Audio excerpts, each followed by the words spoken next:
Life DNA Podcast แม่นพื้นที่ที่เฮาถอดรหัสแนวคิดชีวิตและวินัยของคนที่ประสบผลสำเร็จที่ทุกคนสามารถนำไปใช้ให้ตัวเองได้เป็นเวอร์ชันที่ดีที่สุดทุกคนมี DNA ความสำเร็จที่แตกต่างกันและความสำเร็จที่แท้ต้องสมดุลด้วยเวียกงานชีวิตและสุขภาพบทเรียนจากชีวิตจริงแม่นคู่มือที่ดีที่สุดในการพัฒนาตนเองรู้พ้นจากปัญหาที่เขาเจ้าเจอเขาเจ้าบอกมาบอกกับด่าเองได้ว่าคือจังเอ้ยฮู้นี่แหละว่าน้องมีปัญหานะเพราะเอ้ยน้องเบิ่งจากสายตาเอ้ยนะเอ้ยคือแบบสายตาแม่ตาน้องอย่างนี้นะด่ากันเลยแม่มันคอนเนคกันได้เลยเมื่อเจ้าฝึกที่จะอยู่ในจิตที่ละเอียดแล้วฝึกที่จะอยู่กับปัจจุบันแล้วเจ้าสามารถทัสคนที่อยู่ตรงหน้าได้โดยแมน มันเป็นสิ่งที่มหัศจรรย์เนาะซึ่งเขาอาจจะเว้าหรือว่าอาจจะคิดว่าแค่เสียงเนาะแต่มันบ่แค่เสียงเพราะว่าโมเมนต์ที่ว่าเจ้าบอกตัวเองแล้วว่าเจ้าเปิดเจ้าเสือเจ้าทัชเนาะแล้วมันก็จะเกิดเขาเจ้าเอิ้นว่ามหัศจรรย์ถ้าเจ้าอยากบำบัดจิตใจให้สงบและผ่อนคลายความเครียดมาฟังครูภาวะสอนมาพร้อมกับประสบการณ์สอนหลายปีและใบยั่งยืนการเป็นครูสอนมืออาชีพโดยกงจากประเทศอินโดนีเซียบ่อนที่เพิ่นได้ศึกษาทั้งศาสตร์โยคะแบบดั้งเดิมและสมัยใหม่อย่างลึกซึ้ง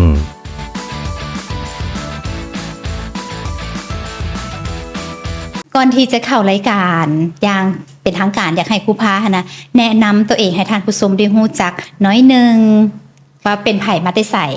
โอเคโดยก่อนอื่นหมดก็ต้องขอบใจดาขอบใจทีมงานเนาะแล้วก็ของ DNA ที่ว่าให้เกียรติมื้อนี้มาสัมภาษณ์หรือว่ามานั่งคุยกันเนาะโดยกาสิขอแนะนำตัวหน่อยนึงกะชื่อภาวะสอนหรือว่าหลายๆคนอาจจะรู้ในนามของพาโยคะซึ่งตัวเองก็เป็นครูโยคะมาได้ประมาณ7 ปีแล้วเนาะเต็มโตแต่ก่อนหน้านั้นก็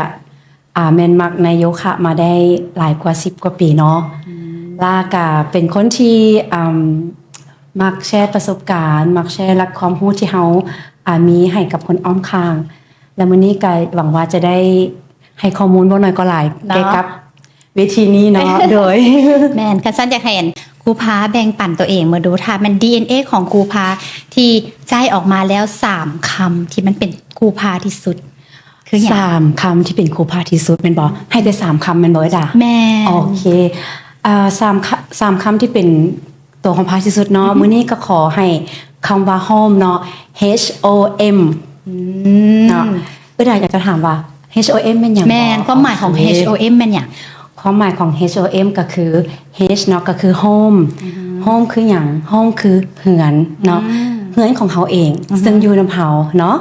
แล้วคำที่2แม่น O ก็คือคำว่า open ก็คือเปิดใจเนาะเปิดใจในการเรียนรู้ทุกอย่างเนาะแล้วคำสุดท้าย M ก็คือ mindful เนาะก็คือสตินั่นเองว้าวโดยขอให้3คำ3คำนี้เป็นคำที่ฟังแล้วอยากกลับบ้านเลยโดยดาสามารถกลับบ้านในทุกเวลาที่ดาอยากกลับได้เลยโดยแต่บ้านในที่นี้สำหรับของครูพาให้มินนิ่งให้ความหมายคือตัวของเฮาเองแม่นบ่โดยแม่นแล้วตัวของเฮาเองนี่แหละคือบ้านของเฮาเนาะตัวนี้คือบ้านของเฮาหลายคนมีบ้านทุกคนมีบ้านแต่ทุกคนลืมว่าตัวเองมีบ้านแม่นเนาะหลายคนอาจจะคิดว่าโอ้คำว่าบ้านนี่สมมุติว่ามีคนถามว่าโอ้เจ้ามีบ้านบ่โอ้เขายังบ่มีบ้านเถื่อเขายังเฮ็ดเวียกหลายๆอย่างเนาะแต่ที่จริงแล้วเฮาอาจจะลืมไปว่าบ้านของเฮาอยู่กับเฮามาตั้งแต่มื้อทำอิฐที่เฮามีลมหายใจนี่คือบ้านของเฮาเนาะนี่แหละคือบ้านของเฮาโดยคือบ้านของเฮาที่แท้จริงอยู่กับเฮาตั้งแต่มื้อเกิดจนมื้อสุดท้ายแม่นถูกต้องโดยจุดเปลี่ยนชีวิตใดจริงเฮ็ดให้ครูพาหันเข้ามาสนใจในเรื่องสายโยคะและก็สายเวลเนสโอเคอันที่จริงแล้วพาบ่เคยคิดว่าตัวเองนะมักโยคะเนาะมีแต่ว่าบนจุดที่ว่าเปลี่ยนชีวิตของพาก็คือหลังจากที่มารู้จักกับโยคะแล้วมันเปลี่ยนชีวิตของพาก็คือนำเอาโยคะที่เฮาเรียนมาใช้ในชีวิตก็คือง่ายขึ้นเนาะเฮ็ดหลายๆอย่างที่มันยากง่ายขึ้นมีสติหลายขึ้นคิดหลายขึ้นข้ามหลายขึ้นแล้วก็ค่อยๆปรับแต่ละอย่างของชีวิตเฮาให้มันไปโดยที่ บางครั้งก็บ่ค่อยบ่ต้องจำเป็นต้องเขาเจ้าเอิ้นว่าหยัง rushing หรือว่าให้มันเป็น the best เฮาแค่ค่อยๆเปลี่ยนเนาะแล้วก็จุดนี้ที่ว่าเฮ็ดให้พาเองรู้สึกว่ามักโยคะแล้วก็ชีวิตนี้ถ้าบ่มีโยคะก็คือจะบ่มีพา จะอยู่บ่ได้โดย โอ้แสดงว่าในคันย้อนกลับไป7 ปีที่แล้ว อ่าฮะ ครูพาหันตัวเองมาเล่นโยคะย้อนว่าเฮามีปัญหาชีวิตบางอย่างหรือว่ารู้สึกว่าการบริหารเวียกงาน หรือว่าแนวคิดของเฮามันไปบ่ได้ดีก็เลยว่ามาเฮ็ดโยคะแล้วรู้สึกว่าร่างกายจิตใจมันรวมเป็นหนึ่งเดียวแม่นบ่ครู โดยจริงๆแล้วตะกี้ตอนที่เฮายังใช้ชีวิตอยู่เมืองลาวเนาะแม่นเฮาก็เป็นคนหนึงที่มักออกกำลังกาย แล้วก็เรียนโยคะอยู่ที่แสงดาราสมัยนั้นน่ะจะแม่นครูใหม่บ่ถ้าชื่อบ่ผิดเนาะ อ๋อ ก็ไปเรียนน้ำเพิ่นแล้วหลังจากนั้นเมื่อมีโมเมนต์หนึงเนาะในชีวิตที่ว่าต้องได้เดินทางเนาะด้วยเหตุผลของครอบครัว แล้วเฮาก็เลยได้ย้ายไปอยู่อีกประเทศหนึงแล้วก็เป็นบอนที่ว่าเฮาเริ่มมีเวลาให้ตัวเองหลายขึ้นก็เลย เพื่อบ่ให้ตัวเองวางในตอนนั้นเนาะก็เลยว่ามาเรียนรู้เกี่ยวกับโยคะแล้วก็ค่อยๆศึกษาไปเทื่อละเล็กเทื่อละน้อยจนเมื่อถึงมาฮู้ตัวเองว่า โอ้โยคะสามารถเข้ามาในชีวิตเฮาได้ถึงขนาดนี้เลยว่ะเนาะเมื่อเฮามาฮู้สึกอีกบาทหนึงเฮาก็เป็นครูแล้ว โดย ว้าวก็แสดงว่ามันก็เป็นที่จริงอันดับแรกก็แค่แบบโอเคเฮาไปเฮ็ดแล้วเฮาดีกับตัวเอง โดย จนแบบว่าเล่นไปเล่นมาฝึกไปฝึกมาแล้วรู้สึกว่ามันดีแฮงจนอยากส่งต่อให้ผู้คน เลยผันตัวเอง จากคนที่ไปเรียนเล่นโยคะเฉยๆกลับมาเป็นครูเต็มโต โดยแมนอันนี้ก็ต้องขอบใจตัวเองเนาะที่ว่ามื้อนั้น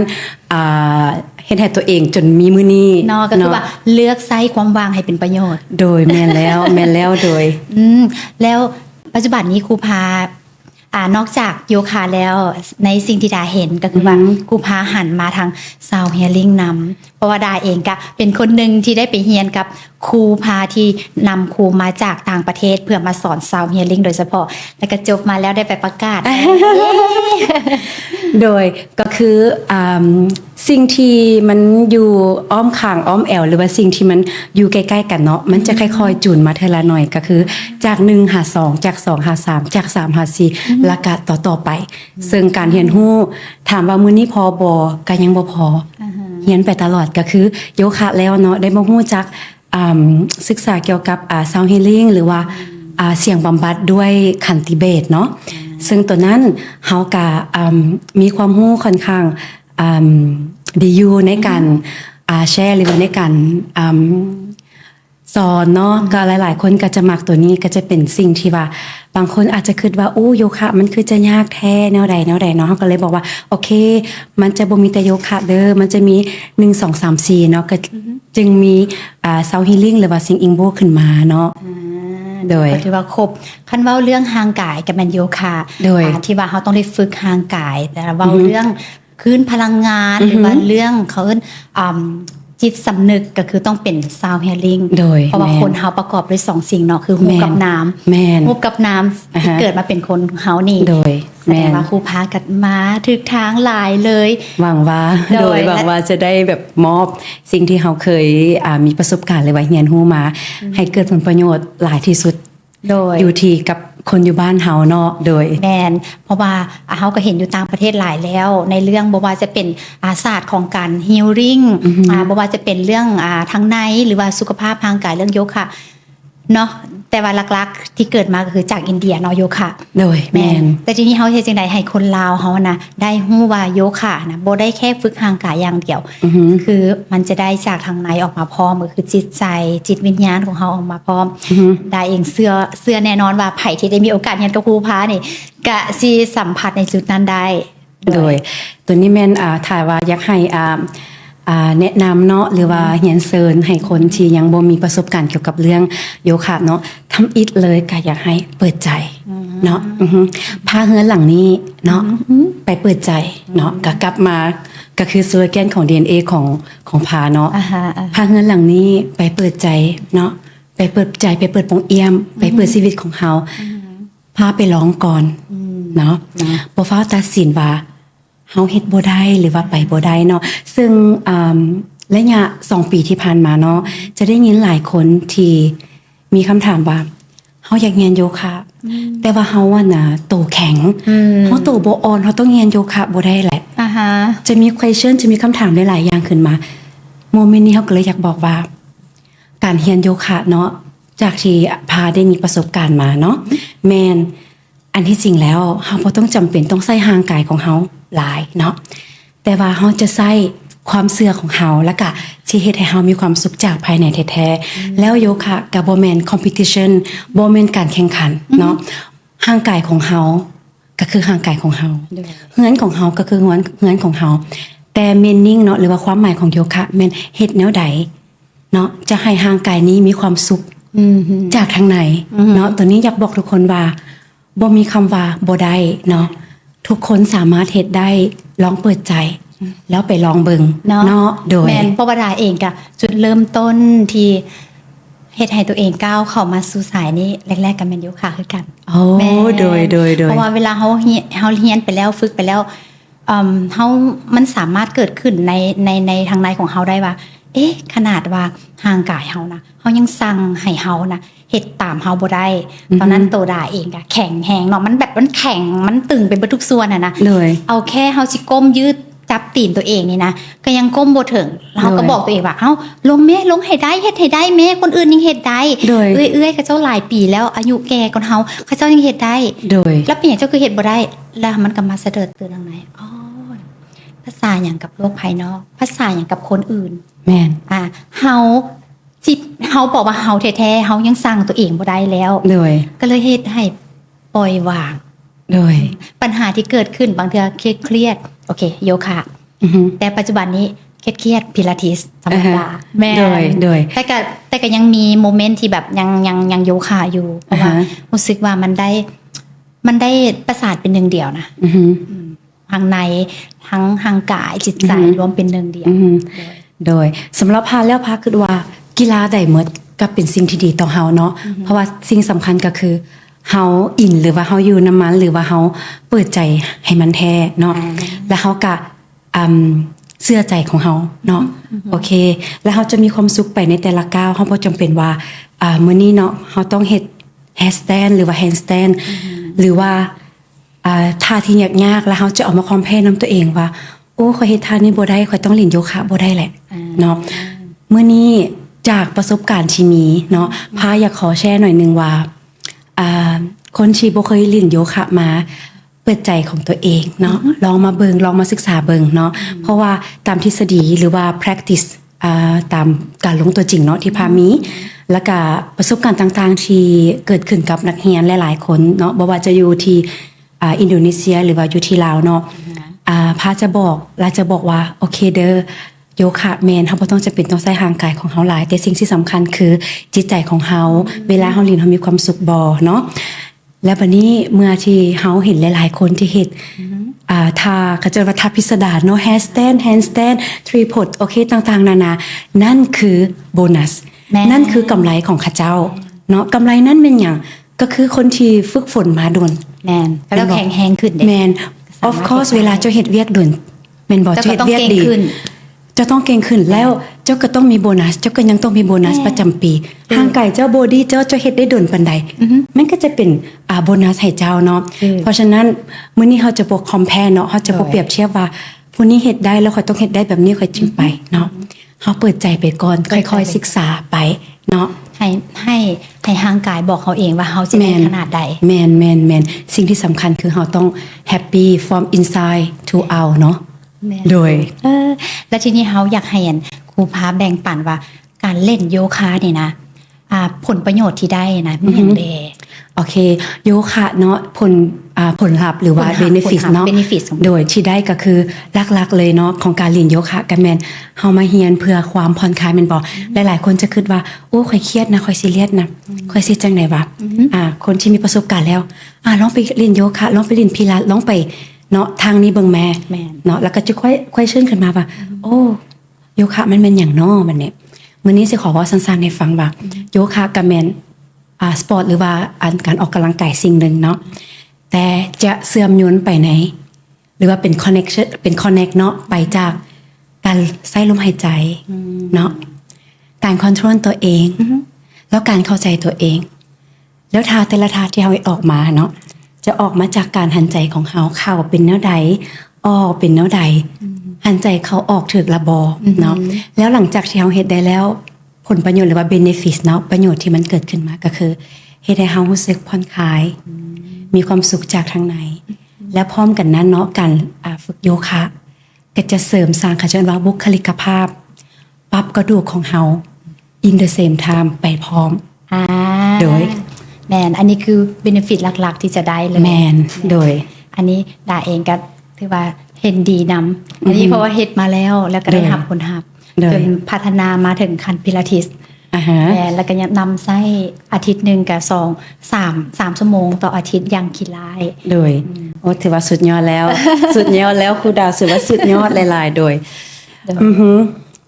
ระหว่างโยคะธรรมดากับโยคะสโคโรซิสมันแตกต่างกันแนวใดโอเคสำหรับโยคะธรรมดาเนาะและโยคะสำหรับคนที่เป็นสโคโลซิสหรือว่าคนที่มีอาการเกี่ยวกับเรื่องกระดูกหรือว่าหลังค่อมหรือหลังกงเนาะอยู่บ้านเฮาแม่นบ่โดยหลังกงเนาะอยู่บ้านเฮาตัวนี้ความแตกต่างในการสอนเนาะหรือว่าในการ practice ในการเรียนรู้ตัวนี้แม่นโยคะธรรมดาเนาะเวลาที่เฮาลิ้นแต่ละท่าแต่ละเบื้องจะสมมุติว่าเบื้องนี้นับ5เบื้องนี้ก็ต้องนับ5เนาะบัดนี้โยคะของสำหรับเคสที่ว่าเป็นคนหลังกงเนาะเฮาจะเบิ่งว่าเฮาหลังกงนี่หลังกงตัวหยังเพราะว่าหลังกงจะมี2ชนิดเนาะเนาะจะมีตัว S หรือตัว C โดยตัว S นี่แม่น 95% คนทุกคนมีพาก็มีดาก็มีแต่เฮาแค่เบิ่งบ่เห็นเนาะเพราะว่าคนเฮาเกิดมาส่วนหลายเฮาจะใช้แต่ข้างเดียวหลายก่อนอีกข้างนึงแม่นบ่ดาแล้วอีกข้างนึงมันจะสูงก่อนอาจจะเป็น2ซนติเมตรหรือ1ซนติเมตรแต่มันบ่หลายเลยบ่เป็นปัญหาแม่นแล้วบัดนี้เวลาที่ว่าเฮาลิ้นโยคะเนาะสำหรับคนที่บ่มีปัญหาเรื่องนี้แต่ละครั้งจะใช้การนับหรือว่าการหันใจเข้าออกซ้ำกันมาเปรียบเทียบกับคนที่เป็นหลังกงเนาะถ้าหากว่าเฮาฮู้ว่าหลังกงเบื้องซ้ายเนาะเฮาจะยืดเบื้องซ้ายออกไปหลายกว่าแล้วเบื้องขวาเนาะมันจะมีความอ่อนแล้วยาวก่อนอีกเบื้องนึงเฮาก็จะบ่ยืดหลายเนาะหมายความว่าแต่ละข้างจะบ่ซ้ำกันเบื้องใดที่ต้องการหลายก่อนจะใช้การหันใจอยู่ดุลเบื้องใดที่ว่าบ่มีปัญหาหรือว่ายาวกว่าเฮาก็จะสั่นลงโดยคือเฮาต้องเบิ่งเนาะเรื่อง flexible แม่นเบิ่งของเบิ่ง case by case เลยเนาะแต่ละคนจะบ่คือกันโดยแต่ที่ว่าเวลามาฝึกโยคะแล้วอันนี้ก็ถือว่าช่วยเห็นผลได้จริงเนาะคุณเนาะโดยเห็นผลได้จริงในเคสที่เป็น scoliosis หรือว่าหลังกงเนาะอาจจะใช้เวลาในการบำบัดเนาะแต่ถ้าหากว่าลูกค้าหรือว่าเฮามีวินัยต่อตัวเองเนาะและเฮ็ดสม่ำเสมอสมมุติว่าเฮาจะใช้เวลา5 ปีเนาะในการที่ว่าถ้าจะถามครูพาว่าแล้วมันจะหายขาดเลยบ่หายขาดเลยหมายความว่า2ข้างมันจะมาซ้ำกันเลยบ่เนาะกระดูกสมมุติว่าบาไหล่2ข้างเนาะใส่มันมาซ้ำกันเลยบ่นี่อันนี้บอกได้เลยว่าบ่ซ้ำเพราะว่าขนาดคนธรรมดายังมีความรุนแรง 1-2 ซนติเมตรแล้วเนาะแต่ว่ามันจะดีขึ้นแม่นมั่นใจ 100% ว่ามันดีขึ้นแน่นอนเนาะโดยเนาะแต่ขนาดของดาเองเนาะสำหรับอันนี้เว้าถึงอดีตแต่ก่อนเนาะบ่ได้มีปัญหาอย่างใดแต่ว่าเป็นคนที่หลังกงตะกี้ก็เคยไปเทรนกับเทรนเนอร์อยู่ฟิตเนสโดยบ้านเฮานี่แหละเขาเจ้าก็ท้วงว่าคันเจ้าหั่นน่ะต้องปรับบอลหลังเจ้ากงเพราะตอนนั้นก็ด้วยหลายอย่างบ่ว่าจะเป็นเรื่องปัญหาลุมเล้าเนาะแล้วก็เฮาก็เฮ็ดเวียกหลายนั่งดนแล้วบ่ได้ออกกำลังกายว่าซั่นซะรู้สึกว่าแบบคือผู้เฒ่าเลยได้ตะกี้นะเบิ่งตัวเองย้อนกลับไปนะแบบละหลังจากนั้นเฮามาเล่นโยคะมาเล่นพิลาทิสรู้สึกว่าเป็นแบบนั้นนี่เองผายเพิ่นก็ผายเลยไล่พิงบ่แม่นเป็นคำเว้าที่เพิ่นบอกว่าโอเคเมื่อผายแล้วก็มันจะเฮ็ดให้เปิดนะใบหน้าเฮาก็จะเปิดฮวงจุ้ยเฮาก็จะดีเวลาย่างไปใส่ก็สง่าผ่าเผยแม่นอันนี้ดาว่าแม่นอีหลีแม่นเพราะว่าเวลาเฮาฝึกไปเนาะมันจะปรับบุคลิกภาพของเฮาออโตเมติกเลย แม่ แบบอัตโนมัติไปเลยดา เนาะ โดย อีหลีตะกี้ตัวเองก็กันในเวลานางกินข้าวนางอีหยังก็ตามมาจนแม่ก็ได้ท่วงว่าลูกหลังกงเพราะว่าเฮาแบบมันเป็นบุคลิกเฮาในช่วงนั้น แต่มาตอนนี้แบบนางก็แบบจะซื้อตลอด โดย รู้สึกแล้วเฮาก็ลึ่งไปเลยได้บ่แม่นว่าเฮาต้องอยากนางจังซี่ โดย แต่ว่าเฮาลึ่งไปเลย แมนฉะนั้นเป็นการเปลี่ยนแปลงที่ดีแม่นบ่ แม่นเป็นการเปลี่ยนแปลงที่ดีแฮงเลยแหละ โดย แบบ โดย มันรู้สึกว่าเฮาได้จังได๋เป็นคนใหม่ในร่างเดิม that's good โดย โอเคครูพาและอยากให้ครูพาแนะนำตื่มแต่ว่าโยคะนี่นะมีจักประเภท โอเค ถ้าถามตรงนี้ว่าโยคะมีจักประเภทเนาะพาจะบอกได้ว่ามีหลายประเภทแหงเนาะแต่โยคะที่พาเฮียนฮู้มาจากที่เฮียนฮู้เนาะมาฮอดปัจจุบันนี้เนาะที่พาฮู้ก็จะมีโยคะฮาทาโยคะเนาะฮาทาโยคะวิญญาซาโฟลโยคะวิล Wheel โยคะบล็อกส์ คับบล็อกส์ ยีน Yin ยัง ยัง และโยคะฟลาย ฟรายว้าว โดย แปะเลยได้นี่ไล่มา ที่ว่าครูพาฮู้เนาะ อ่าฮะ โดยแต่ว่าคิดว่ามันบ่ได้หมดแต่ซำนี้ ยังมีหลายศาสตร์ โดย แม่นบ่ โดยแต่ว่ามื้อนี้เฮาเว้าตัวที่ครูพาเฮียนมาเนาะ อ๋อ โด โอย เค ประมาณ แเขา นี้ จะมาลงลึกตัวที่เฮาเรียนมา โอเคโดยแมนแล้วดาอยากฮู้โยคะตัวใดเป็นพิเศษบ่มื้อนี้ อ๋อก็คืออยากถามอีกอันหนึงก็คือว่าระหว่างโยคะธรรมดากับโยคะฝ้ายนี่แตกต่างกันแนวใด โอเคเนาะเดี๋ยวขออธิบายหน่อยนึงให้ท่านผู้ชมเนาะหรือว่าคนที่ยังบ่เคยเรียนโยคะเนาะได้เข้าใจสองอย่างที่ดาถามมาก็คือโยคะธรรมดากับแม่นโยคะที่เฮาใช้ผ้าแมตปู แม่น เนาะเป็นโยคะที่เฮาใช้ผ้าแมตปูแล้วโยคะฟลายกับแม่นโยคะที่ใช้ผ้าเนาะ สวยงาม ผ้าที่เกาะลงมาจากเพดานเนาะ อือฮึ โดยตัวนั้นจะเป็นโยคะที่เราจะได้ยินกันว่า fly โยคะหรือว่า aerial โยคะนั่นเองเนาะโอเคแล้วในสองโยคะนี้เนาะพาจะเว้าให้ฟังย่อๆก็คือโยคะธรรมดาเนาะก็คือโยคะผ้าเขาก็จะใช้สำหรับให้เขาเข้า alignment หรือว่าสร้างความสมบูรณ์เนาะหรือว่า balance เนาะโดยที่มีมือและเท้าในการซัพพอร์ตเนาะแล้วบัดนี้โยคะผ้าเนาะเขาจะใส่ตัวเองขึ้นไปแขนในผ้าก็คือคล้ายๆว่าเขาสามารถลอยได้เนาะเขาสามารถสวิงได้อยู่ในผ้า เขาสามารถเป็นนางฟ้าได้ เขาสามารถเป็นนางฟ้าได้เนาะเขาสามารถแบบสร้างความชาเลนจ์ให้เขาขึ้นมาได้อีกว่าหรือว่าเขาจะเอิ้นว่า reduce หรือว่าผ่อนความย่านของเขาเนาะลงได้เพราะว่าเขาต้องแห้งตัวเองเขาต้องห่อนตัวเองลงมาจากผ้าเนาะโดย แต่สำหรับดาเคยสัมผัสนี่รู้สึกว่าต้องได้ใช้แห้งหลายก่อนโยคะธรรมดา แมนโยคะฟลายนี่เขาจะได้ใส่แฮงอยู่ที่ แขน yes yeah palms เนาะหลายแฮงโดยหลายแฮงเลยอือฮึ แต่ก็ดีได้ดาว่าเราได้ฝึกความแข็งแรงของแขนของมือพร้อม โดยแล้วโยคะฟลายนี่แมนเขาจะผลลักๆเลยเนาะที่ว่าอันน่ะ benefit ที่ได้นี่แมนเขาจะสามารถ decompress spine เนาะก็คือหมายความว่าเวลาเขาแห้งลงมาเนาะย้อนตัวเขาลงมา หัวเขาอยู่ทั้งลุมเนาะและขาเขาอยู่หอยอยู่ทั้งถึงกันบอกดาเลยอิมจินเนาะแล้วบัดนี้คนเฮายางแม่นบ่เขาจะใส่เท้ายาง แล้วบัดนี้เวลาเฮาโยคะฟลายหัวเขาจะย้อนลงมาก็คือมันจะกลับกันเนาะโมเมนต์นั่นแหละคือกระดูกสันหลังเขาเนาะดามันจะได้ผ่อนคลายมันจะได้พักผ่อนลงมา จนฮอดคราวแฮดจนฮอดจอมหัวของเฮา แมนอันนี้ดาก็คอนเฟิร์มเพื่อกันเด้อเพราะว่าก่อนหน้านี้ก็เคยเล่นเนาะ อ่าฮะ บ่ว่าจะเป็นโยคะฟลายหรือว่าถ้าเทียบโยคะฟลายกับคาร์ดิแลกก็คือพิลาทิสที่ว่า อ่าฮะ มันเป็นเตียงแล้วห้อยหัวนะ โดย มีทั้งสองแบบก็คือก่อนหน้านี้ดาเล่นโยคะฟลายก็มีคนท้วงว่ามือในมือนั่นน่ะนะ โดย อุ้ยน่าเจ้าคือใส่แท้ โดย เพราะว่าดาขึ้นไฟล์แล้วลงมาได้บุก อ่าฮะ จากสมงแล้วมาเจอเขา โด เจ้าย อือฮึ แล้วมีลินคาร์ดิแลก อ่าฮะ กระโหนหัวมันนั่นก็ลงมา มีคน อ่าฮะ หัก3-4-5 คนว่า อือฮึ เฮ้ยน่าคือมาใส่คือมีออร่าแท้ อือฮึ แท้เลือดแล่นกลับ แมนเพราะว่าเลือดไหลลงมาหาใบหน้าเนาะ blood circulation on your face แล้วเขาก็จะมีเลือดฝาดเนาะค่ะเจ้าเอิ้นเนาะเพราะว่าหน้าจะแดงก่อนเนาะ แม่ หลังจากนั้นและก็เลือดก็จะมารอเลี้ยงสมองของเฮาอยู่นี่แล้วก็บางคนก็โอเคหน้าใสโอเคคลิปยังซึ่งโยคะของแต่ละประเภทก็จะมี benefit ที่ต่างกันเนาะอือฮึ เนาะก็แสดงว่า แต่ว่าสำหรับดามักก็คือว่านั่นแหละได้เรื่องเลือดแล่นกลับลงมาที่หัว โดย แล้วรู้สึกว่าหน้าใสขึ้น หน้าใสขึ้นความจำดีขึ้นนำ แม่นบ่ โดยแมนเพราะว่าเลือดมารอเลี้ยงสมองของเฮาโดย โดย หน้าใสขึ้นแล้วก็ สิ่งที่สำคัญเนาะแม่นเฮาเอาชนะความย้านได้แม่นบ่เพ แม่น ราะว่า แม่น ปกติเฮาย่างเนาะแล้วมื้อหนึงเฮาต้องได้เอาหัวย้อนลงมาเนาะแต่ว่าฝึกไปเรื่อยๆเฮาจะรู้สึกว่าโอ้มันก็บ่ได้แบบยากหรือว่าบ่รีแต่ว่าครั้งทำอิฐก็ เป็นเรื่องธรรมดา เป็นเรื่องธรรมดา เป็นเรื่องธรรมดา เนาะ สำหรับทุกคนที่ครั้งแรก แม่นโดยถูกต้อง โดยถูกต้อง โดยทีนี้เขาเว้าเรื่องทางกายมา อ่าฮะ หลายแล้ว โดย ทีนี้ดาอยากเว้าถึงเรื่องทาง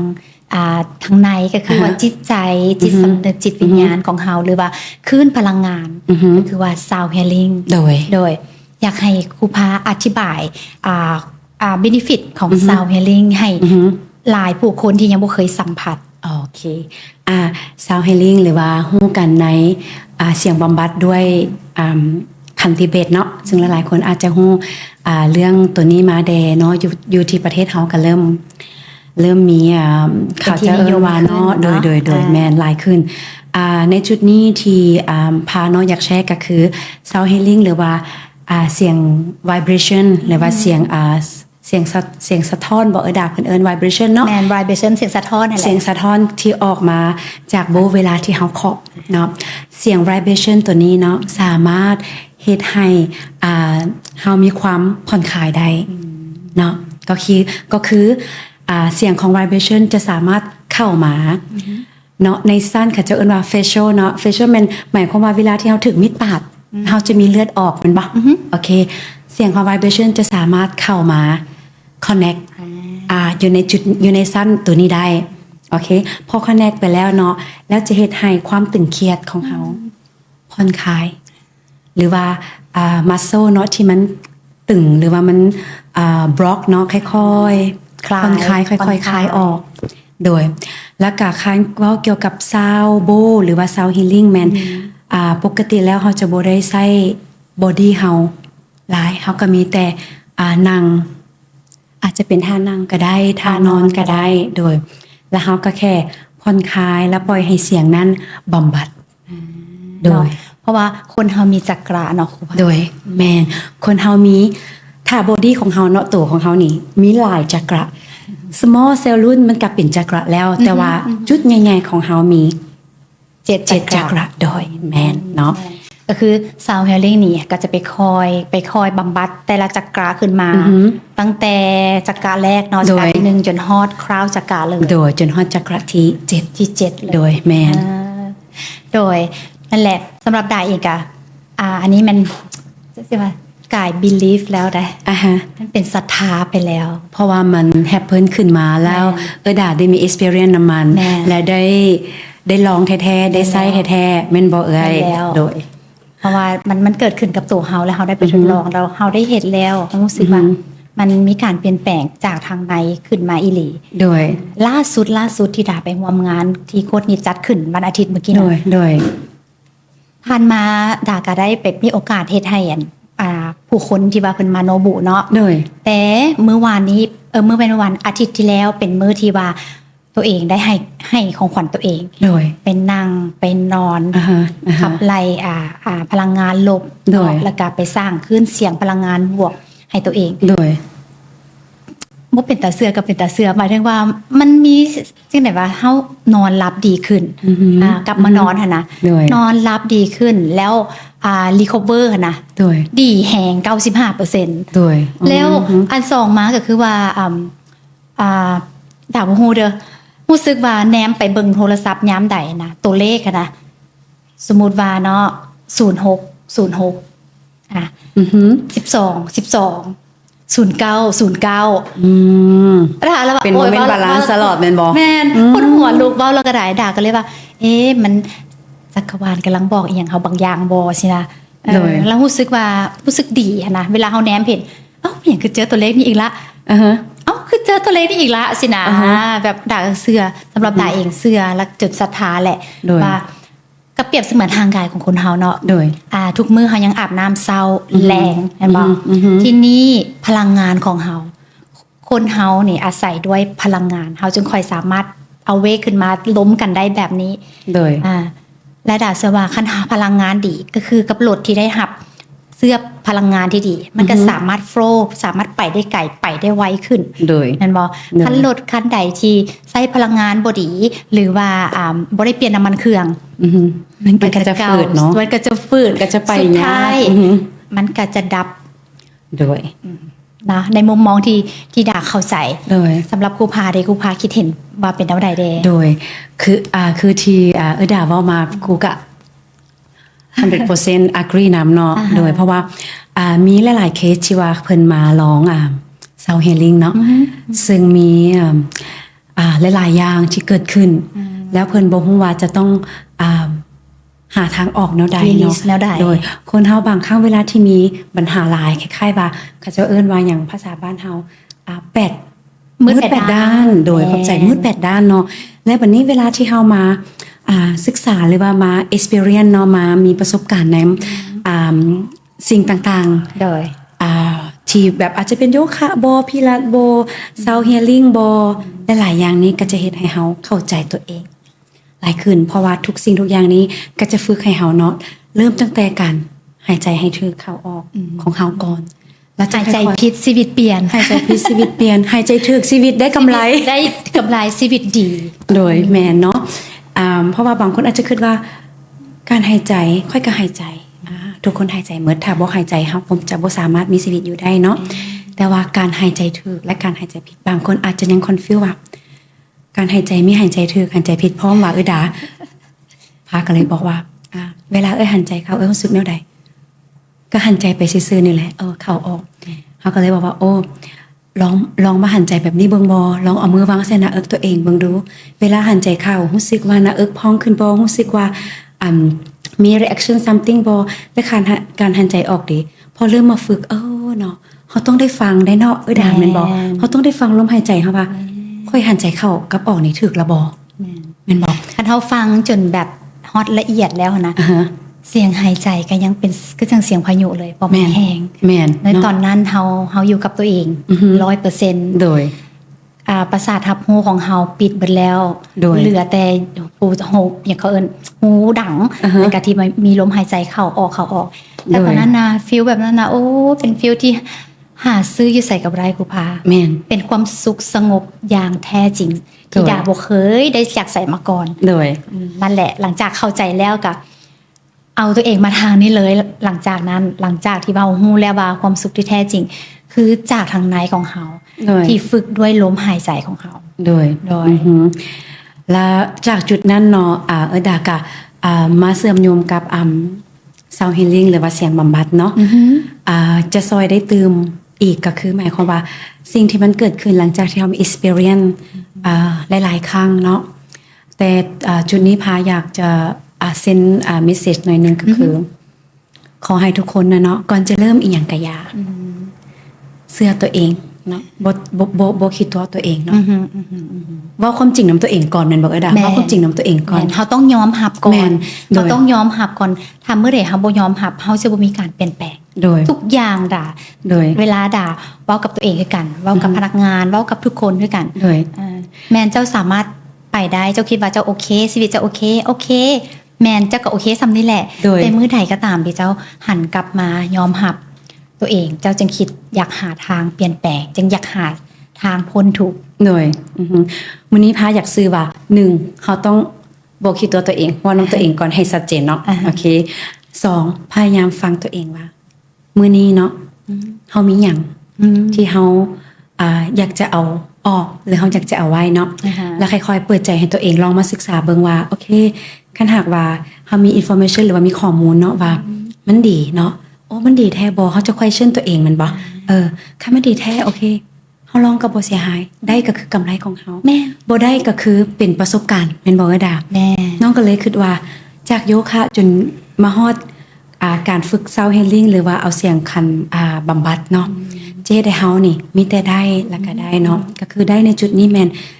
ลงลึกเนาะ deep down เนาะ from inside ที่ว่าเจ้ารู้สึกว่าเจ้ามีความสุขแท้ๆเมื่อเจ้ามีความสุขแท้ๆร่างกายของเจ้ามีความสุขเนาะมันก็จะต่อมาหาจิตของเจ้าเพราะว่าเวลาที่เจ้าเว้าออกมาต่อหน้าผู้คนเจ้าคิดตัวได้แต่ว่าเจ้าคิดตัวเองบ่ได้เดะซันเฮ็ดจังได๋บัดนี้คือจะบอกว่าโอ้ข้อยมีความสุขแล้วแต่ว่า เมื่อเจ้ากลับมาอยู่น้ำเหือนของเจ้า อือฮึ เนาะ เงินเจ้าจะพัดหกเงินเจ้าจะพัดเปื้อน วุ่ เงิน นวาย เจ้าจะพัดมืด หลายๆอย่างเนาะ อ่าฮะ นั่นก็คือ นั่นแหละจะต้องสื่อสารนำตัวเองก่อน แมนอันนี้ดายกตัวอย่างแต่บ่ได้เอ่ยซื้อเนาะก็คือว่าคือดาไปงานเมื่อกี้แหละรวมกันเกือบ20 คน โดย ตอนเข้าไปทุกคนก็พยายามยิ้มแต่รู้สึกว่าโอ้ยสดใสเนาะล้าเริงทุกคน โดย แต่บัดพอมีกิจกรรมหนึ่ง อือฮึ ที่ว่าเป็นกิจกรรมจ้องตา อือฮึ เป็นกิจกรรมแบ่งปัน โดย ที่ว่าให้แต่ละคนย่างและเบิงตากันนะ อือหือ ครึ่งหนึ่งกายครึ่งให้ทุกคนเลย อือหือ ให้ทุกคนเลย เริ่มค่อยๆ แมนเพราะว่า บอก พระเจ้าได้ ตัวเองออกมาสิ่งที่ พระเจ้า ตัวเอง ได้ คือ ปลดปล่อยค่อยๆออกมา อือหือ นั่นแหละคือคำมาของพระเจ้ามันออกมา โดย จากกิจกรรมที่จัดขึ้นจากเสียงซาวเฮลิง โดย และหลังจากนั้น พอแต่จบพระเจ้ากับมากอดขอบใจในการที่เขาทรงพลังให้กับเจ้า โดย พระเจ้าก็สามารถสัมผัสได้ว่า โดย เขาทรงพลังให้กับเจ้า โดย ก็ให้กับเจ้านี่ก็รู้พ้นจากปัญหาที่กับเจ้าเจอ อือหือ เขาเจ้าบอกมาบอกกับด่าเองได้ว่าคือจังฮู้นี่แหละว่าน้องมีปัญหานะเพราะน้องเบิ่งจากสายตานะคือแบบสายตาแม่ตาน้องอย่างนี้นะด่ากันเลยแม่มันคอนเนคกันได้ โดย เมื่อเจ้าฝึกที่จะอยู่ในจิตที่ละเอียดแล้วฝึกที่จะอยู่กับปัจจุบันแล้ว เจ้า โดย สามารถทัสคนที่อยู่ตรงหน้าได้ โดย แมน มันเป็นสิ่งที่มหัศจรรย์เนาะซึ่งเขาอาจจะเว้าหรือว่าอาจจะคิดว่าแค่เสียงเนาะแต่มันบ่แค่เสียงเพราะว่าโมเมนต์ที่ว่าเจ้าบอกตัวเองแล้วว่า เจ้าเปิด เจ้าเสือเจ้าทัชเนาะแล้วมันก็จะเกิดกับเจ้าเอิ้นว่ามหัศจรรย์ มหัศจรรย์อาจจะเกิดขึ้น แมนตัวนี้พากาเสือเนาะเพราะว่ามันเฮาอยู่นำได้หลายปีแล้ว แล้วก็เฮาเอาจุดนี้มาใช้ในชีวิตของเฮาคือกัน โดยนอกจากเรื่องลมหายใจแล้วเมื่อกี้เฮาเว้าเรื่องลมหายใจเพื่อคอนเนคกับร่างกาย แต่ว่าสำหรับคนที่ยังบ่เคยมาอยู่กับปัจจุบันหรือลมหายใจครูพาคิดว่ามีวิธีการใดที่จะช่วยให้กับเจ้ามาอยู่กับลมหายใจ หรือปัจจุบันได้ง่ายขึ้นบ่ โอเคเนาะในจุดนี้เขาอาจจะไอซ์บัสน่ะอาจจะเป็นทางเลือกหนึ่งเนาะก็คือบ่ฮู้ว่าหลายๆคนได้แบบหรือว่าด่าแน่นอนเนาะเนาะแม่นบ่ อันนี้นี่ เส้น อัน เนาะ นี้นี่แม่นเห็นแล้วคุณประโยชน์ของไอซ์บาร์แม่น แสดงว่าครูพาอยากว่าไอซ์บาร์สามารถฝึกให้เฮาอยู่กับปัจจุบันได้ โดยตัวนี้แมนอยากจะแชร์ประสบการณ์เนาะไอซ์บาร์นี่สามารถฝึกให้เฮาอยู่กับลมหายใจของเฮาได้แล้วก็ได้ดีเลยเนาะเป็นเขาจะเอิ้นว่าชาเลนจ์หนึ่งที่การฝึกลมหายใจได้ดีเลยทีเดียวเนาะโอเคสำหรับคนที่เคยไปแซ่ไอซ์บาร์เนาะอาจจะฮู้เกี่ยวกับวินฮอฟหรือว่าการหันใจก่อนจะลงไปแซ่ไอซ์บาร์เนาะ 478 โดย ก็ได้ คือโดยแมนคือเทคนิคในการวินฮอฟนี่มันจะมีหลายๆอย่างเนาะโดยซึ่งอยู่ที่สตูดิโอของพานี่จะใช้2อย่างเป็นหลักๆเนาะก็คือ1แม่น555 โดยแม่น555ก็คือเขาจะหันใจเข้าแล้วให้นักเรียนนับ155เนาะแล้วหลังจากนั้นเขาจะให้นักเรียนกั้นลมหายใจหรือว่า hold the breath เนาะแล้วหลังจากนั้นเขาจะให้หันใจออกอีก5เนาะพยายามเฮ็ดให้555และ555นี้ให้มันยาวซ้ำกันไปในแต่ละสเต็ปเนาะโดยหมายความว่าเฮาจะพยายามให้นักเรียนหรือว่าให้คนที่ฝึกใหม่เขาเจ้าอยู่น้ำตัวนี้ก่อนเนาะโอเคก็คือเวลาลงไปอ่างไอซ์บัตแน่นอนเนาะด่าคือห่างไกลเฮา36-37ไอซ์บัต5 example เนาะบัดนี้ก็คือความร้อนกับความเย็นลงไปมันต้องปะทะกันแม่นบ่สิ่งที่มันเกิดขึ้นทำอีกก็คือช็อก ร่างกายช็อก แม่นบัดนี้ถ้าว่าเฮาบ่อยากให้ช็อกเฮาสิแนวใดมีสิ่งเดียวแม่น ฝึกลมหายใจเข้าออกยาวๆ แม่น เข้ายาวๆออกยาวๆ โดยแล้วพาจะใช้ตัวนี้ในการเทรนหรือว่าในการให้เป็นเทคนิคของนักเรียนที่ว่ามาเรียนใหม่เนาะก็คือลงไปแล้วพาจะค่อยๆ guiding เนาะ of course เวลาที่ว่ามือใหม่เนาะแนะนำว่าให้มีโค้ชหรือว่าให้มี guiding อยู่ทางข้างเนาะแมนจะดีเนาะก็คือตัวนี้แมนอันทำอิด555เนาะก็คือหันใจเข้า5กั้นไว้5แล้วก็ออก5โดยพยายามเอาจิตของเขาอยู่ที่ลมหายใจ อยู่ที่ลมหายใจเนาะก็คือเงินของเขาเนาะโอเคแล้วจะค่อยๆ allow ตัวเองเนาะปล่อยให้ตัวเอง ลงไปในอ่างไอซ์บาร์หลังจากนั้นเทคนิคที่2เมื่อเวลาที่ว่าเขาอยู่ในอ่างน้ำแข็งแน่นอนเขาจะรู้สึกสั่นแบบฟรีซี่แบบอหย่างแบบอยู่บ่ได้แล้ว เพราะว่าจิตของเขาเนาะมันจะไปตอนนั้นเป็นความคิดของเขาจิตของเขามันอาจจะวนเนาะมันจะวนหลายๆอย่างเพราะมันมีมันมีทั้งความย้าน แมนโดยความย่านความเย็นความเจ็บความแสบขาเริ่มบนเองแล้วนี่มือเริ่มบนเองแล้วหลายๆอย่างแล้วพาจะให้ตัวที่2ก็คือการจุดไฟให้ตัวเองเนาะบ่แม่นพาสิเอากาแฟแล้วไปจุดให้หนักอย่างอยู่ทางข้างนี่เนาะก็คือการจุดไฟให้ตัวเองสิแม่นดึงลมหายใจเข้าจากดัง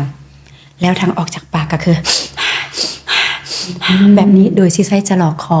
เป็นที่นำทางเนาะพอเฮ็ดไปได้ประมาณ20-30เขาจะรู้สึกอุ่นขึ้นนั่นคือให้เฮาลืมทุกอย่างเนาะมีแต่ลมหายใจและกับตัวนี้เนาะคอนเนคกันไว้แล้วมันจะค่อยๆผ่านไปเมื่อหลังจากนั้นแล้วฮอดจุดที่ว่ารู้สึกอุ่นขึ้นแล้ว กลับมาอีกคือเก่าแมนตัวนี้เป็นการฝึกลมหายใจที่สำหรับพาเวิร์กใส่ได้แล้วก็คนที่มาฝึกตัวนี้นำก็ถือว่า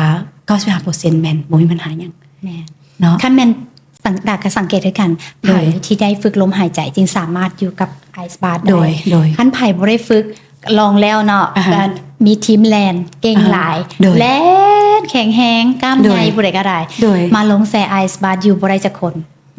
แต่ดาบพอบอกว่าโอเคเงียบๆทุกคนอยากลงได้แท้บ่อยากลงได้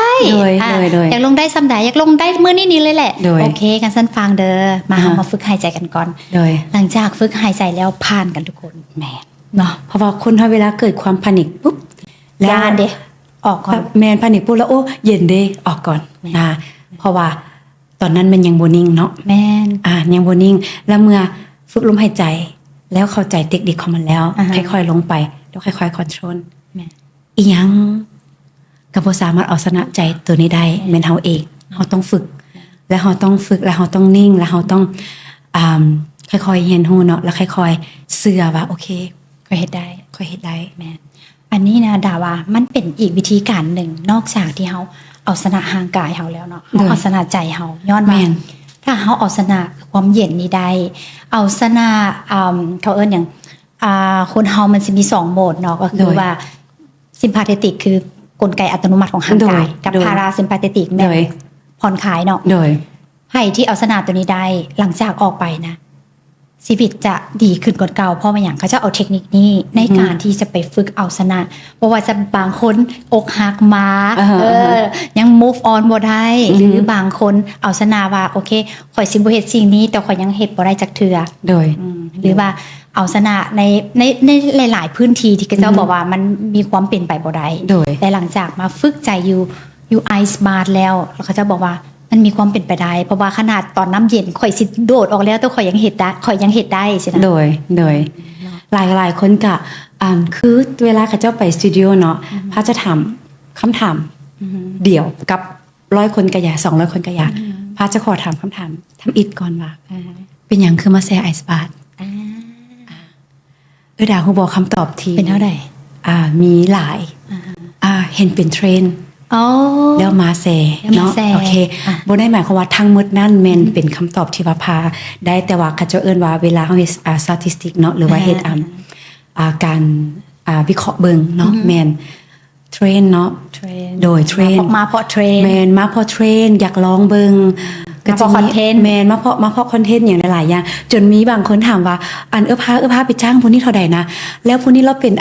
เขาจะเอิ้นว่าหยังก็เป็นเด็กไอดอลหรือว่าอีหยังพาบอกว่าโอ้แม่นว่าพานะเป็น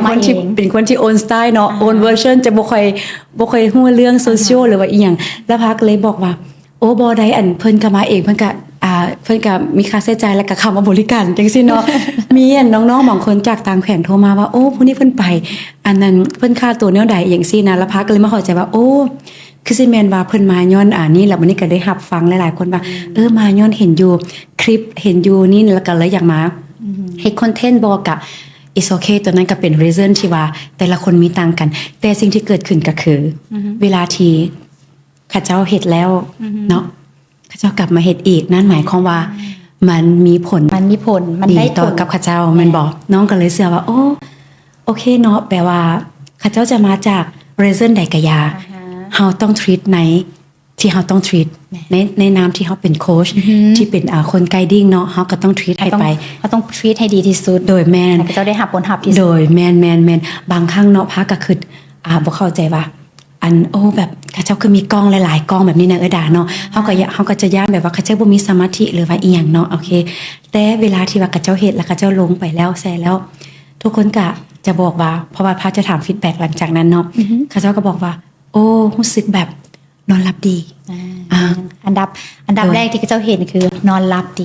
ผ่อนคลายหลังจากแซ่แล้วนี่เห็นเลยว่าผ่อนคลายร่างกายผ่อนคลายจิตใจผ่อนคลายแต่ว่าที่จริงประโยชน์ของไอซ์บาร์มีหลากหลายก็ทันมีหลากหลายที่สุดแล้วก็โดยผู้ดีก็ด่าว่าเกี่ยวกับเรื่องbenefit หรือว่าประโยชน์ของไอซ์บาร์เนาะมื้อนี้ก็เลยลองมาเว้าหน่อยนึงก็ได้เนาะที่ว่าเป็นแบ่งปันจุดเนาะแบ่งปันเนาะขอแบ่งปันก็คือเวลาที่ว่าreaction ที่เกิดขึ้นเนาะเอา reaction ก่อนที่ว่าหลายๆคนแบบบางคนมีตกใจพร้อมใดดาจะถามว่าครูมีความเสี่ยงอย่างบ่เนาะจะถามแบบนี้โอเคแล้วตามประสบการณ์ก็จะบอกว่าตั้งแต่ที่เคยฝึกเนาะมาหรือว่าโคชชิ่งมาเนาะก็คือบ่เคยมีเคสใดที่ว่ามีอีหยังเกิดขึ้นเนาะแต่ว่ามีเกิดขึ้นอยู่ที่อินโดนีเซียเนาะอยู่ที่ประเทศอินโดนีเซียบาหลีก็คือมี1เคสที่ว่าออกมาจากไอซ์บาร์แล้วรู้สึกว่าเป็นวินแล้วเขาก็เลยตกใจเขาก็เลยถามว่าโอ้เป็นอย่างเจ้าคือเป็นวินเจ้ามีอย่างบ่อย่างสิเนาะแล้วเพิ่นก็เลยตอบว่าโอ้ค่อยหาก็ไปดื่มเหล้ามาแฮงโอเวอร์ก็เลยตัวนี้คือเขาก็เลยต้องได้get knowledge ไปเลยว่าโอเคเด้อเวลาที่มีการดื่มแบบที่ว่าระยะจ้อเนาะบ่แนะนำให้มาแซ่ไอซ์บาร์เนาะแต่ถ้ามีคนถามว่าค่อยเป็นคนเคลื่อนความดำต่ำความดันสูงเด้เนาะที่ผ่านมาก็คือบ่เคยมีบ่ได้เนาะเพราะว่าแต่ว่ากะทั้งนี้ทั้งนั้นมันมีใบแพทย์ใบหมอเนาะคือว่าเฮาก็จะต้องคอยเฝ้าระวังเป็นพิเศษแม่นถูกต้องก็คือย้อนจังซั่นเวลาที่นักเรียนลงเฮาจะต้องได้อยู่ใกล้ชิดที่สุดเพราะว่าถ้าหากว่ามีอีหยังเนาะก็มันจะแสดงออกมาในสีหน้าเลยนะดาก็คือหมายความว่าเขาจะเบิ่งแล้วเขาจะค่อยๆปรับให้เนาะนั่นก็คือโอเคสิ่งที่มันเกิดขึ้นเนาะและที่2มาก็แม่นนักเรียนบางคนว่าเฮาคือสั่นแบบสั่นและแพนิคเนาะวันนี้สั่นและแพนิคเฮาก็เลยบอกว่าอาการสั่นเป็นเรื่องธรรมดาเพราะว่าร่างกายเฮาร้อนมากระทบใส่กับน้ำเย็นแต่ว่าอาการสั่นนั้นเนาะบางคนสั่นบางคนบ่สั่นอันนี้เป็นบอดี้หรือว่าอันนั้นฮอร์โมนของแต่ละคนบ่คือกันเนาะแต่ว่าอาการสั่นเป็นสิ่งธรรมดาคือพาเองแซออกมากันอย่างสั่นโดยแม่นบ่ด่าก็ออกมาก็สั่นแต่บึดเดียวมันจะหายไปเฮาก็มีแต่พยายามคอนโทรลลมหายใจเข้าออกให้มันสม่ำเสมอเนาะและหลังจากนั้นก็จะมีการฝึกบางท่าที่เฮ็ดให้ความหนาวค่อยๆหายไปเนาะแล้วก็ให้บอดี้เฮากลับขึ้นมาสู่สภาพเก่าเนาะความสั่นเป็นสิ่งที่ธรรมดาเนาะแม่นเพราะฉะนั้นบ่ต้องตกใจโดยแต่ว่าทางที่ดีดาก็แนะนำว่าเวลาอยากเฮ็ดนะต้องอยู่ใกล้ผู้เชี่ยวชาญเพื่อความปลอดภัยแม่นเพราะว่าคันว่าโอเคคันเจ้าแซกายไปฮอด2 3 4ครั้งแล้วจะสามารถเฮ็ดเองอยู่บ้านได้เลยแต่คันแม่นครั้งแรกหรือครั้งที่2ก็ตามดาคิดว่าต้องยังอยู่ในการดูแลของโฮสต์หรือว่าของเมนเทอร์ที่ต้องคอยดูแลเจ้าเพราะว่าสุขภาพเจ้าแต่ละมื้อก็บ่คือกันบางมื้อเจ้านอนหลายบางมื้อเจ้านอนน้อยบางมื้อเจ้ากินบ่พอกันเลยแต่ว่าคันเฮามีผู้ดูแลใกล้ชิดก็เจ้าจะคอยเบิ่งสีหน้าท่าทางเจ้าเริ่มบ่อยู่แล้วตาเริ่มเป็นสิแล้วเขาต้องเทคเอาท์ออกมาก่อนมาบอกหายใจเข้าลึกๆเพื่อให้ผ่อนคลายเพื่อให้บ่ย่านให้อาการที่กำลังเกิดขึ้นนั้นหายไปแต่ก็เคยเจอหลายเคสอยู่โดยแล้วพากำลังคิดว่าเคสที่เกิดขึ้นก็จะมีบางคนก็จะรู้สึกว่าเป็นตุ่มเนาะก็จะเอิ้นว่าคล้ายๆว่าอัลเลอร์จีหรือว่าแพ้เนาะซึ่งเฮาก็เคยเจอเคสตัวนี้มาเนาะแต่ว่าตัวนั้นเนาะเวลาที่มีตุ่มหรือแบบมีเป็นเขาเรียกว่าเป็นสีแดงๆแบบพื้นเนาะขึ้นมาแต่ว่าหายไปแต่หายแม่นเพราะว่าหลายคนที่เขาเจ้าเป็นภูมิแพ้แล้วเวลาสุขภาพเขาเจ้าอ่อนแอแล้วมันค่อยแสดงออกมาซึ่งเขาเจ้าก็ทั้งกินยาทั้งปัวตัวเองมาตลอดแล้วแต่มันก็บ่ได้หายขาดแต่พอมาแซอันนี้มันอาจจะเป็นปรากฏการณ์ที่attract เนาะแห้งขึ้นมาแน่แต่หลังจากนั้นเจ้ากลับเข้ามาแซ่อีกแล้วก็บ่ต้องได้กินยาอีกเลยแม่นแล้วมันก็ค่อยๆจากที่แดงหลายก็จะเริ่มมาแดงน้อยลงแล้วเมื่อที่ว่าห่างไกลสร้างภูมิต้านทานปุ๊บก็จะหายไปแม่นโดยอันนี้ก็คือเป็นสิ่งนึงที่ได้อยากเว้าคือว่าแม่นแท้นี่แบบ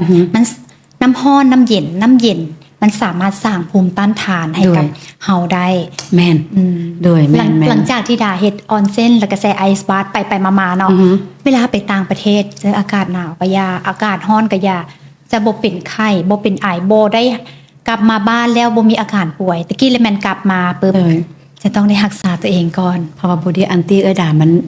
อยู่ในระดับที่ดีแล้วสูงแล้วก็คือมันจะมีสร้างภูมิต้านทานของเฮามาอัตโนมัติเลยเวลาที่เฮา practice แล้วก็เฮ็ดมันไปตลอดโดยเนาะอันนี้เป็นว่าสิ่งที่มันสามารถเกิดขึ้นได้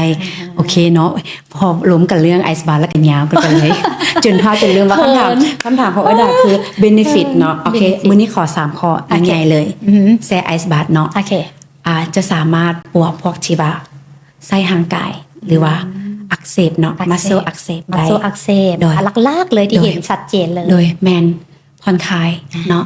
คลายได้แล้วก็รู้สึกผ่อนคลายนอนหลับดีเนาะอันที่สองสร้างภูมิต้านทานให้เฮาบ่เจ็บบ่ไข้บ่เป็นเนาะแล้วอันที่สามเมื่อแช่ไอซ์บาร์ after เนาะภายหลังจากเฮาแช่ได้3นาทีขึ้นไปเนาะโอเค มันจะเริ่มเผาผลาญเริ่มเผาผลาญสารพิษเนาะเริ่มค่อยๆคลายออกมา แม่ดึกต้องที่สุด เพราะว่าหลังจากเขาแซกาย3 นาทีขึ้นไปก็คือไขมันสีน้ำตาลของเขามันจะเผาผ่านเป็นพลังงาน โดย เพื่อให้ให้ตัวของเขากลับมาอยู่อุณหภูมิ โดย ปกติคือเก่า อือฮึ ก็เลยบางคนที่แบบว่าแซไอซ์บาร์แล้วขึ้นมาแล้วรู้สึกว่าตัวเองจอยกันเก่าค่ะนะ อ่าฮะ แบบฟีลลิ่งที่เขาเจ้าเห็นตัวเองอะนะ อ่าฮะ ขนาดสมพวระยาเรายังเว้าว่า เป็นอย่างรู้สึกว่าเวลาแซทุกครั้งขึ้นมารู้สึกว่าโตน้อยลง อาจจะมีส่วนดาคิดว่า โดย เนาะ โดยเพราะว่าคันเฮาคิปกุ้งหรือว่าแซเรื่อยๆให้มันเป็นรูทีนของเฮาเนาะแล้วผลดีมันจะออกมา แล้วเวลาที่เฮาอยู่ได้3-5 นาทีเนาะมันก็จะเบิร์นแคลอรี่ แม่ แล้วก็เขาจะเอิ้นว่าสารที่บ่ดีของร่างกายเฮาออกมา โดยเฉพาะเนาะด่าเนาะอยู่บ้านเฮาว่าตำบักหุ่งนี่แม่น ตำบักหุ่งปิ้ง ปิ้งไก่ ปิ้ง ทาปลาแด จีน ก ทาปลาแดกอหย่างเนาะแบบอันนี้แบบโซเดียม โซเดียมเต็ม เต็มแต่สิบอกตัวเองว่า คือสิบ่กินแล้วล่ะ ก็คือสิเป็นบ่ได้เพราะว่ามันเป็นสิ่งที่ว่ามันอยู่นำเฮามา เป็น เนาะ โมกินแล้วก็อยากกิน โด